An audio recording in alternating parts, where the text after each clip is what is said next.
சும்மா இந்த மாதிரி வருதில்ல, நம்ம இவ்வளோ பண்ணுறோம், என்ன இதெல்லாம் பேச மாட்றாங்க, நல்லா இல்லைன்னு சொல்லுங்கப்பா, ஆனால் நல்லா இருக்கிற விஷயத்த சொன்னால் கொஞ்சம் நல்லா இருக்குமே அப்படின்னு தோணுச்சு. அப்புறம் யோசிச்சு பார்த்தா பக்கத்தில் இவர் உட்காந்துட்டு வந்துட்டு இருந்தார், Vikram sir. Oh my god, this man is not giving up, this man is not giving up till now. எவ்வளவோ ட்ரை பண்ணிருக்காங்க சார். சார் ஏதாவது ஒரு படம் அந்த படம் ஓடவே கூடாதுன்னு அவர் பண்ணியிருப்பாரா? வாய்ப்பே இல்லை. அண்ட் நீங்கள் நோட் பண்ணி பார்த்தா எல்லா படத்துலையும் இவர் நல்லா நடிச்சிருக்காரு, இவர் பயங்கரமாக பண்ணியிருக்காருன்றதான் சொல்லிட்டு இருக்காங்க.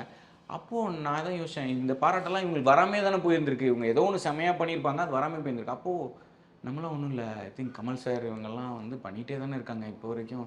அவங்க என்றைக்கோ கிவ் அப் பண்ணியிருந்தா என்றைக்கோ பண்ணியிருக்கணும்ல, இப்போ வரைக்கும் பண்ணலன்னா அப்போ நீலாம் யாரா டே, அது பண்ணலன்னா பரவாயில்ல போ, அடுத்த படத்தில் இது எப்படி இன்னும் சரியாக பண்ண முடியும் நானே எனக்குள்ள நீங்கள் இதை கேட்குறதுனால நான் சொன்னேன். ஆனால் தியேட்டரில் வந்து நான் உட்காந்துருக்கும் போது மொபைல்லாம் எடுக்கிறாங்க முக்கால்வாசி. இப்போ எப்படி நான் பார்த்தேன் சார், எதுக்கு எடுக்கிறாங்கன்னா அந்த சீனை கேப்சர் பண்ணுறதுக்கு எடுக்கிறாங்க, ஸ்டேட்டஸ் போடுறதுக்கு.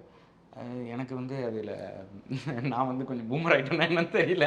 ஏன்னா எனக்கு இப்போ ஒரு இடத்துக்கு போனால் கூட அந்த இடத்த ஃபோட்டோ எடுக்கணும்னு தோணாது. நீட் தேர்வு இல்லாத மருத்துவத்துறை சார்ந்த படிப்புகளுக்கு Vinayaka mission school of allied health sciences, Salem, Chennai, Pondicherry.